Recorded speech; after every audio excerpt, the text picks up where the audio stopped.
Huitième instruction. Alors, pour vous parler de cet amour du Christ qui entraîne la folie de l'obéissance, j'ai eu l'idée, un peu nouvelle au point de vue de la présentation, pas nouvelle du tout au point de vue de la doctrine dans mon esprit, mais qui peut vous paraître telle, de partir du sacrement de mariage, c'est-à-dire de l'amour humain et du sacrement qui sanctionne, bénit, surélève, entraîne vers la folie de la charité trinitaire, l'amour humain. Pourquoi ça? D'abord pour vous enlever l'illusion pernicieuse selon laquelle cette découverte folle du Christ serait réservée aux célibataires, n'est-ce pas? Puisque c'est une de mes convictions les plus profondes qu'elle est ouverte à tous. Ensuite, pour lutter contre l'idée freudienne et autres, c'est-à-dire très répandue chez beaucoup de sceptiques, selon lesquels, quand on n'a pas l'amour humain, on se rattrape comme on peut au poids du Christ. N'est-ce pas? Et que ce sont donc toutes les forces d'amour inemployées ou frustrées ou non épanouies qui sont sublimées, n'est-ce pas, dans l'amour du Christ. Alors moi je vais partir de l'amour humain, voilà, comme ça, et je vais vous montrer comment, très sommairement, enfin comment on peut pressentir que devrait se faire, s'il n'y avait pas le péché, si les époux étaient fidèles à la grâce du sacrement, précisément, la découverte de la vie mystique et de l'amour fou du Christ, à travers cet amour humain. Alors, d'abord, et toujours pour obéir à mon propos qu'on ne puisse pas me suspecter d'utiliser le Christ comme bouche-trou ou réparateur des amours ratés, n'est-ce pas? Nous prendrons l'éventualité d'un amour heureux. Alors, d'un amour heureux, c'est-à-dire un amour qui se situe à la bonne température. Il y a une température optimale.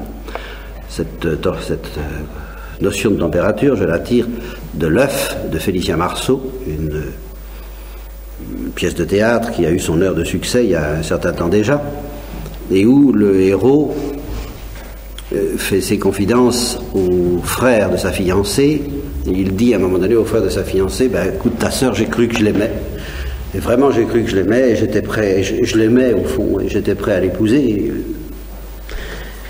Alors qu'est-ce qui t'est arrivé depuis que tu as découvert cette autre femme qui a bouleversé ta vie? Et qu'est-ce que tu veux? J'ai découvert que je l'aimais, mais à 37,5. Et que cette autre femme, je l'aime à 39. C'est tout à fait autre chose. Et je crois que le héros qui est justement le confident, réfléchit là-dessus et se dit, quand on pense que s'il n'avait pas rencontré cette femme, il aurait passé toute sa vie à 37,5 et il aurait cru aimer. N'est-ce pas? Il aurait cru connaître ce que c'est que l'amour humain, bien entendu, pas question d'amour mystique là-dedans. Bon. Alors nous situerons donc la température de cet amour humain optimal, consacré par le sacrement, à 39,5 par an, dans ces eaux-là, et je vais vous préciser ce que ça veut dire. D'abord, ça veut dire pas 40,5 ni 41 ou 42, pas cette fièvre excessive, destructrice à la limite, idolâtre en tout cas, dont Freud pourrait de nouveau s'emparer en disant le type qui vit ça est un déséquilibré au départ, pas étonnant que même dans le mariage il trouve pas son équilibre et qu'il se rattrape en sublimant son déséquilibre, etc., etc. Bon, alors évitons ces déséquilibres, ces excès de température fâcheusement déséquilibrants, évitons la tiédeur qui manifestement risque de donner un sentiment d'insatisfaction si d'aventure en cours de route il pressent qu'on peut vivre ailleurs qu'à 37,5. Donc citons-nous à 39,5, c'est-à-dire quoi? C'est-à-dire qu'il faut quand même qu'il y ait quelque chose, à savoir que, selon une expression banalement répandue, mais que nous allons prendre au pied de la lettre, si vous permettez, que cet amour humain transfigure la vie, qu'il y ait tout de même un phénomène de transfiguration de l'existence sous le soleil, chaleur et lumière de cet amour, que les fiancés, quand ils découvrent l'amour humain, et les jeunes époux, eh bien, ils vont peut-être chercher de l'eau à la fontaine et lessiver les parquets comme d'habitude, mais toutes ces opérations deviennent en quelque sorte magiques, porteuses d'une... Elles sont transfigurées. C'est plus pareil. On ne vit pas comme avant. C'est une autre vie. Et quand j'emploie le mot transfiguration, j'ai évidemment, parce qu'il s'agit de l'amour humain soulevé par la grâce surnaturelle, par la vie trinitaire qui nous travaille, l'amour du Christ qui est là, c'est effectivement à travers l'amour humain le pressentiment de cette vie de la gloire dont le soleil ne s'éteindra jamais et dont l'intensité ne se refroidira jamais dans un océan de paix sans limite, donc sans déséquilibre, sans fièvre destructrice, mais sans froideur ni froidure, sans refroidissement. Non, ce sera toujours l'éternelle chaleur de la gloire. Alors, eh bien, oui, je dis qu'un amour humain normalement vécu, bien vécu, même s'il comporte sa petite nuance d'idolâtrie inévitable parce que nous sommes pécheurs, donne le pressentiment de la gloire. Voilà. Et si un amour humain ne donne pas le pressentiment de la gloire, eh bien, c'est que ça risque d'être à 37,5. Et s'il donne le pressentiment de la gloire au point que ça aboutit à des catastrophes et à des jalousies et à des choses morbides, c'est que ça risque de dépasser 39,5, ce qui est pas heureux, parce qu'un pressentiment n'est qu'un pressentiment, et alors là, on ne peut tout de même pas vivre un amour humain en y tirant, en en recevant toutes les satisfactions qu'on aurait si on était vraiment dans la gloire. Il ne faut pas exagérer, hein, ce n'est qu'un signe. C'est qu'une promesse, c'est qu'une amorce, c'est qu'un germe, c'est qu'une figure. Bon, alors si nous le prenons comme tel, ben, ça transfigure la vie, c'est certain. Il y a avant et il y a après. Il y a avant qu'on connaisse ça, puis depuis qu'on connaît ça, ben, c'est autre chose.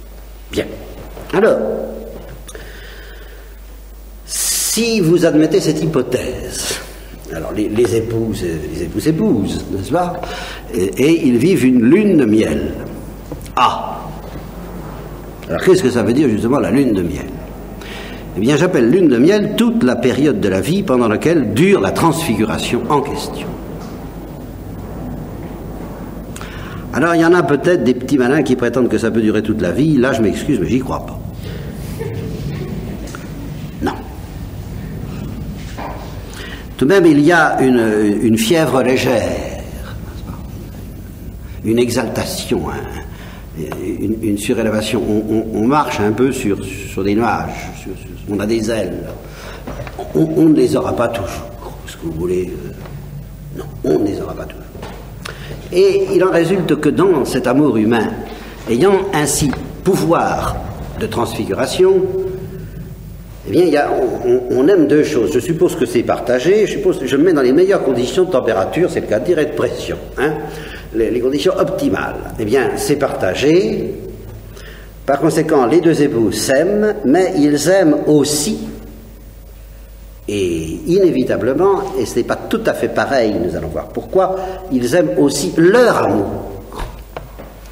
Et justement, la fidélité consiste à être fidèle non seulement à l'autre, mais à cet amour dont on essaie de prolonger le plus longtemps possible la portée, la valeur magique, merveilleuse, transfiguratrice, illuminatrice. Et pour ça, ben, on sent bien qu'il y a des précautions à prendre, il y a une fidélité à garder, il y a toute une loi intérieure, toute une morale interne de l'amour humain qui demande de grands soins. Mais du même coup, il y a un peu une dichotomie, c'est-à-dire une dissociation infime, mais reconnue quand même, expérimentée par chacun des époux, dans l'objet de cet amour. Chacun aime l'autre, mais ce qu'ils aiment surtout, c'est la saveur même de leur amour, ou la splendeur même de leur amour. Et ils sentent que cet amour les dépasse. J'ai eu autrefois une formule en disant que dans cet amour, on ne fait qu'un parce que l'amour nous unit, on est deux parce que l'amour nous respecte, et on est trois parce que l'amour nous dépasse. Voilà. Et alors, si cet amour a valeur transfiguratrice, on ne peut pas ne pas expérimenter que cette température un peu illuminante dépasse un peu la personne de l'autre comme elle dépasse la personne de moi. Et alors, justement, dans la théologie trinitaire, nous saurons que cet amour qui nous dépasse, quand nous nous aimons les uns les autres, de l'amour de charité, eh bien, il a un visage personnel qui s'appelle justement le Saint-Esprit. Et que ce qui est plus intéressant entre nous, quand nous nous aimons, ça n'est ni toi ni moi, mais le Saint-Esprit qui fait que nous nous aimons. C'est lui, c'est l'amour même, avec un grand A, qui est le plus intéressant. Eh bien, il y a déjà un petit pressentiment de cela dans l'expérience la plus heureuse de l'amour humain. Alfred de Musset dit ça d'une manière assez caricaturale, quand il dit « il n'y a rien de plus abominable qu'un homme, il n'y a rien de plus abject qu'une femme, et il n'y a rien de plus merveilleux que leur union. » Oui. N'exagérons rien, il est vrai qu'il y a une pauvreté de la créature humaine et de ses limites, et que de soi, et c'est justement là où l'épreuve de la vie attend les époux, aucun des deux époux ne justifie, n'explique cette transfiguration. Voilà. Aucun des deux n'en a le secret. Alors ça, il peut y avoir cette illusion un peu idolâtre de penser que si cet amour est tellement merveilleux, c'est parce que c'est lui, et qu'il détient, lui, l'époux, ou elle, l'épouse, le secret de cette transfiguration, mais c'est pas vrai. Cette transfiguration dépasse la personne de chacun. Et alors, je dis que donc, dans la meilleure hypothèse, celle de l'amour le plus fidèle, et où on prend les plus grandes précautions pour le garder, malgré tout, inévitablement, au bout de 5, 10, 15 ans, le soufflet retombe un peu. Le soufflet retombe un peu, c'est-à-dire que la puissance transfiguratrice de l'amour diminue, autrement dit, la lune de miel fait place, peut-être, à la monotonie du soleil du midi, hein, qui est beaucoup moins douce que la lune, n'est-ce pas? C'est autre chose. Alors, on continue à aimer l'autre, voilà ce que je veux dire dans la meilleure hypothèse, on continue à aimer l'autre et d'un amour dont le prix est considérable, mais après tout, le prix de l'amour d'une mère pour son enfant est considérable, le prix de l'amour de deux frères, de deux amis, c'est considérable, mais ça n'a pas pour autant cette valeur de gloire. Vous voyez, voilà. Vous voyez, c'est ça le point. Ça n'a pas cette valeur de glorification qui fait pressentir un au-delà, qui fait pressentir autre chose que la vie quotidienne. Et c'est cette autre chose que la vie quotidienne qui caractérise la lune de miel et qui ne peut pas durer indéfiniment. D'ailleurs, Dieu ne le veut pas. Dieu ne le veut pas parce que ce que Dieu souhaite, si les époux chrétiens alors là, sont fidèles, c'est que la première lune de miel, c'est comme les dents de lait. Voilà. Je comparerais l'amour humain dans sa splendeur transfiguratrice aux dents de lait. C'est la première lune de miel. Elle doit tomber pour être remplacée par des dents plus solides, n'est-ce pas? Et par de la viande, par des dents de viande, n'est-ce pas? Parce que la viande doit remplacer le lait. Hein, je m'excuse de m'égarer dans des comparaisons qui risquent de devenir assez peu appétissantes à la fin, n'est-ce pas? Enfin, à cette première splendeur, à cette première transfiguration, Dieu désire en substituer une autre qui, alors, elle, deviendra explicitement surnaturelle. Comprenant que l'époux et l'épouse ne justifient pas cette splendeur et sentant qu'elle retombe, qu'elle est allée au bout de son rouleau, qu'est-ce que vous voulez, ça, inévitablement, ça s'use, que cette douce fièvre retombe un peu et que l'amour dont on aime le conjoint finit par ressembler aux plus grandes et aux plus belles amours, mais non glorifiantes, de la famille, d'un frère pour sa sœur, ou d'un père pour sa fille, enfin, tout ce que vous voudrez, mais enfin, quelque chose de non glorifiant, de non transfigurant, quelque chose qui fait que la vie reste la vie, avec ses limites un peu pas drôles, et que, disons qu'à l'intérieur de cette fièvre, je vais jusqu'à dire que même les athées croient à l'existence de Dieu. Ils ne le savent pas, mais ils y croient. Ils ne peuvent pas s'en empêcher. Et s'ils ne croient pas à l'existence de Dieu, ils croient beaucoup mieux que ça, ils croient à l'existence de la gloire. C'est-à-dire, ils croient que la vie vaut d'être vécue au nom de quelque chose d'autre que la vie quotidienne, au nom d'un au-delà qu'ils pressentent et qui fera peut-être pour eux, je crois que c'est sensible chez un Jacques Prévert, chez un Cosma, chez un certain nombre de cosmonautes comme ça, de la vie sociale, qui rêvent des lendemains qui chantent, qu'est-ce que vous voulez,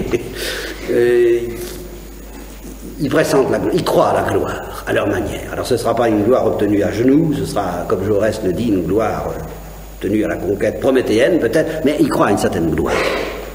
Eh bien, une fois reconnu que, ben non, même cet amour-là ne peut pas indéfiniment donner de la gloire, que les dentelés sont tombés, que la fête est finie. Au fond, c'est ça, que la fête est finie. Voyez, je ne sais plus où j'ai lu dernièrement que c'était idiot de vouloir que la fête soit permanente, qu'il est essentiel à la fête de ne pas être permanente, que la vraie fête est celle qui vient de temps en temps et qui transfigure l'existence justement parce qu'elle n'est pas permanente. Bon, la fête permanente, c'est le royaume des cieux, c'est toujours la même chose. Eh bien, la fête est finie. Alors, ici, eh bien, il y a deux cas de figure. Il y a ceux qui ont, et ce sera, je pense, la plupart du temps, si l'amour a vraiment été à 39,5, ceux qui ne se sont pas contentés d'aimer le conjoint. Et les satisfactions secondaires, les bénéfices secondaires de la vie conjugale, c'est-à-dire ce qu'une épouse, on dira pour une épouse le côté popote, bien, et pour l'homme le côté pantoufle, si vous voulez, n'est-ce pas? C'est quand même bien agréable, c'est quand même, on est bien chez soi, home sweet home, enfin tout ce que vous voudrez là, tout ce côté-là. Bon, eh bien, si on est à 39,5, on ne se contente pas d'aimer ça. On aime un petit au-delà de cette affaire-là. Et alors, une fois qu'on s'aperçoit que le conjoint ne peut plus donner cet au-delà, alors qu'on avait pu croire à un moment que ça venait de lui, c'est pas, au fond, il y a une illusion d'optique dans cette lune de miel initiale, dans cette première lune de miel, et dans ces dentelés de la gloire. Il y a une illusion d'optique, on croit que ça vient du conjoint. Et comme c'est une illusion d'optique, je dis, il faut que ça tombe. Il n'y a rien à faire. Il faut qu'un jour on s'aperçoive que non, décidément, cette valeur transfiguratrice ne vient pas du conjoint. Elle vient, on ne sait pas d'où, mais en tout cas, elle ne vient pas de lui. Et que par conséquent, on reste finalement sur sa soif. On a connu 39,5 et on ne peut plus espérer qu'indéfiniment le conjoint et la vie conjugale donnent ce 39,5. Et alors il y a ceux qui par tempérament ou par infidélité diront, bah tant pis pour le 39,5, moi ce qui compte, alors c'est la famille, les enfants, et puis qu'eux connaissent à leur tour ce que nous avons connu. Maintenant le soleil est à son déclin, c'est normal que, etc. Transmettons le flambeau, que l'enthousiasme passe comme une onde de nous, enfin, etc. Enfin, toutes les résignations si courantes, enfin si habituelles, et inévitables chez quelqu'un qui n'a pas la foi, et la foi au Christ, pratiquement inévitable. Alors on se résigne, on renonce, l'amour conjugal cesse d'être un amour de cette gloire pour devenir un amour de l'autre, et peut-être très beau, Philémon est beau aussi, tout ce que vous voudrez, enfin moi je suis très bon, je me mets toujours dans la meilleure hypothèse, hein, là, vous voyez. Et il y a des ménages qui vous offrent ce spectacle d'un amour fidèle, durable. Alors ils disent tous, ben évidemment, ça a changé, ça a mûri, ça n'a plus cette espèce d'éclat, d'intensité de la jeunesse, mais c'est au profit de quelque chose de peut-être moins beau, mais plus solide, plus profond, plus... Oui, mais il n'y a plus cette gloire. Voilà. Alors on peut y avoir renoncé. Mais il y en a qui ne renoncent pas. Il y en a qui n'annoncent pas, et je dois dire que je suis bien obligé de m'inscrire dans la liste de ceux qui ont senti très jeunes qu'ils n'y annonceraient jamais. Alors là, moi, je ne peux pas vivre sans la gloire, je m'excuse. Alors, et on pourra dire qu'effectivement j'insiste beaucoup sur la croix et sur la mort, mais c'est précisément parce que la croix et la mort me sont très dures à avaler. Mais ce qui m'intéresse, c'est la gloire, et je fais affaire avec ceux que la gloire intéresse. Ceux que la gloire n'intéresse pas, ou pas au point d'accepter que la vie soit fichue en l'air, déséquilibrée pour la gloire, bon, on ne peut pas s'entendre beaucoup, hein, c'est comme ça. Mais alors ceux qui veulent absolument pas renoncer à la gloire, alors ils sont en danger. Ils sont en danger de péché, ceux-là. Ils sont en danger d'infidélité conjugale. Parce que voyant que l'époux, le conjoint, n'est plus la source de cette gloire, alors inévitablement il la cherche ailleurs, ce que vous voulez qu'il fasse. Et il faut la chercher ailleurs. Bon, il y a plusieurs manières. Il y a l'adultère, puis il y a la rêverie adultère. Tout ça est très courant. Il y a l'infidélité dans le rêve combien ça existe. C'est infiniment plus monnaie courante qu'on ne pense, parce que ça se voit pas. Bien. Alors, c'est là où arrive justement la doctrine chrétienne du Christ, qui est là et qui dit, mais c'est moi la source de cette gloire. Et alors, si vous acceptez, vous, époux, de ne plus vous demander l'un à l'autre cette excitation de la lune de miel, mais de me la demander ensemble à moi, je me mets toujours dans la meilleure hypothèse, celle où les deux époux acceptent cette conversion. S'il n'y en a qu'un, c'est un autre problème, hein. Mais faites-moi grâce de ce cas de figure.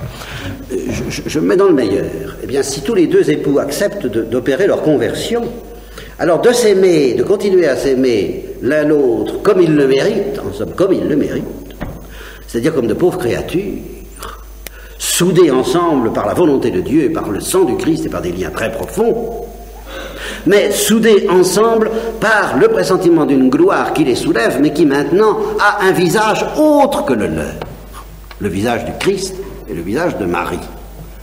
Alors, ils opèrent leur ravitaillement en vol, si je peux dire.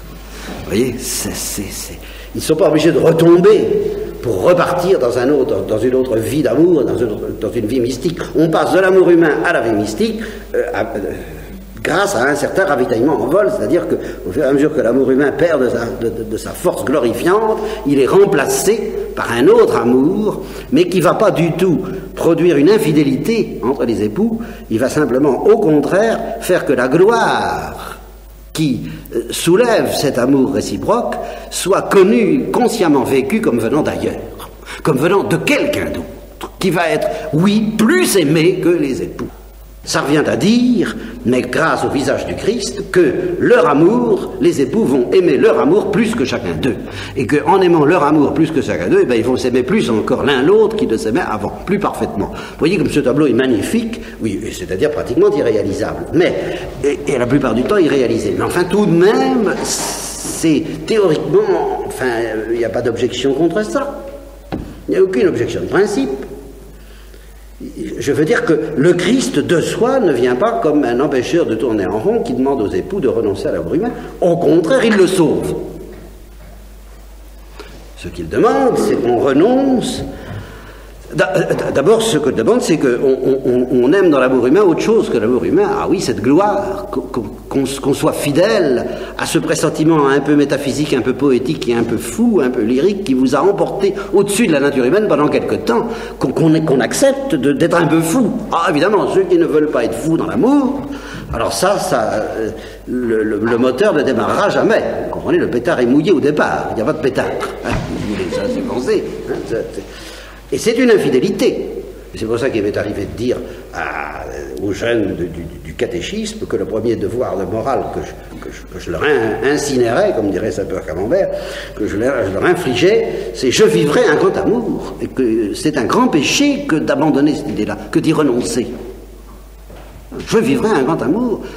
Il faut que ça ait une valeur exaltante et qu'on se sente prêt à faire les sacrifices nécessaires pour être trouvé digne de vivre un grand amour, parce que ça ne se vit pas comme ça, un grand amour. Hein? Alors il faut donc avoir cette salivation d'abord, et puis eh bien, accepter et avoir le bonheur que le conjoint accepte lui aussi. C'est pour ça qu'il ne faut pas prendre n'importe qui de préférence. Enfin, ça c'est un détail au passage. Et que l'époux accepte de faire sa reconversion. Vous voyez, c'est une reconversion de l'amour humain en amour mystique qui va devenir, alors on va vivre à deux la folie de l'amour du Christ, et ça va être une nouvelle lune de miel. Et alors ici, je m'empresse de dire que dans cette nouvelle lune de miel, les époux doivent accepter une chose, c'est de ne pas être plus gâtés que les solitaires. Alors ça, évidemment. Et même au point de vue, alors là il faut le reconnaître, même au point de vue de la consolation humaine que ça donne d'être deux. Pourquoi ?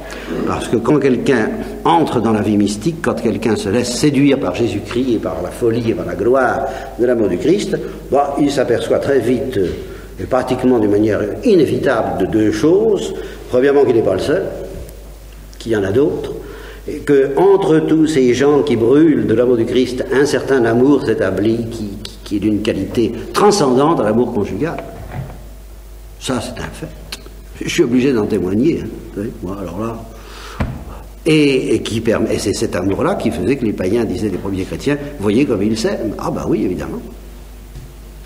Quand on est mystique ensemble, il faudrait chanter ça.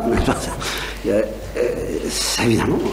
Alors là, ça, et plus que ça, avec tous les dangers que ça peut comporter, et que ma pauvre expérience sacerdotale connaît tout de même assez bien, il est certain que Dieu établit entre les âmes qui brûlent de ce feu des liens qui, à leur manière, sont aussi profonds et aussi beaux que les liens entre époux et épouses. Ça c'est vrai. Donc, fini, à ce point de vue-là, il n'y a plus tellement d'avantages à être marié. Ça, on s'aperçoit que Saint Paul avait quand même raison, et que ceux qui ont pris le train de la deuxième lune de miel tout de suite se sont économisés bien des retards et bien des complexités, bien des complications de la vie. Ça, oui, je ne peux pas le nier. Voyez. Et ceux qui ont pris le train de la deuxième lune de miel tout de suite, d'ailleurs, l'ont fait sous la pression des mêmes instincts que ceux qui se marient. Je maintiens toujours que ceux qui font vœu de virginité, c'est sous la pression de l'amour, des forces de l'amour humain qu'ils le font. C'est parce qu'à travers l'amour humain dont ils ont envie, beaucoup plus fort peut-être que ceux qui se marient, ils en ont envie beaucoup plus fort, précisément parce qu'ils en ont envie beaucoup plus, je bafouille, précisément parce qu'ils en ont envie beaucoup plus, la plupart du temps, eh bien, ils sont amenés à savoir très vite, et avant même de faire toute expérience peut-être, que ce qu'ils aimeront dans l'autre sera autre chose que l'autre, mais l'amour même. Et alors c'est cet amour même qui les tourmente, qui les travaille, et qui leur fait dire, au fond, aucune créature ne me satisfera. Vous comprenez? Voilà pourquoi ils prennent le rapide, et non pas le tortillard. Vous voyez? Excusez-moi de comparer le mariage à un tortillard. En tous les cas, il n'y a rien de manichéen, et je ne jette aucune suspicion sur la vie sexuelle dans cette affaire-là. Vous le voyez bien, car la vie sexuelle est certainement l'image voulue par Dieu de cette dépendance dont j'ai parlé depuis le début de la retraite, et des délices de dépendre. Certainement. Seulement, la réalité coûte plus cher que l'image, et la réalité dépasse non pas la fiction, mais je voudrais trouver un mot qui se termine par ion mais je ne le trouve pas, pour dire la promesse, quoi, les prémices. Oui, la réalité dépasse tout ça, et elle le dépasse en exigence, en austérité. C'est vrai que c'est plus austère, c'est plus dur d'arriver à une extase vraie, de l'âme, qui vraiment capitule et démissionne dans les profondeurs de sa volonté, qu'à une extase du corps qui, quand même, coûte moins cher, et, ce que vous voulez, ne va pas très loin. Je suis obligé à côté comme dit, c'est Thérèse d'Avila qui le dit, elle dit, vous savez, quand on a pressenti un peu, si peu que ce soit, une goutte, même du plaisir, au sens du mot plaisir, que Dieu nous réserve, tous les plaisirs des mondains, on les méprise, mais non pas du tout en ce sens qu'on les méprise comme méprisables, mais qu'on va pas, on les néglige. Ça, on va pas se fatiguer pour ça, on va pas perdre du temps pour ça. Ça, c'est vrai, je suis obligé de le reconnaître. Ceci dit, bien, quand on débarque ainsi dans cet amour fou du Christ et de Marie, alors on découvre l'obéissance, et là, je voudrais vous parler de la Sainte Famille, parce que l'obéissance, la folie de l'obéissance, c'est porter à son niveau mystique, eh bien, d'abord l'obéissance réciproque de l'homme et de la femme, qui est quelque chose de fantastique, qui devrait être fantastique. Et puis l'obéissance de l'enfant à l'égard des parents, qui devrait être également une chose fantastique.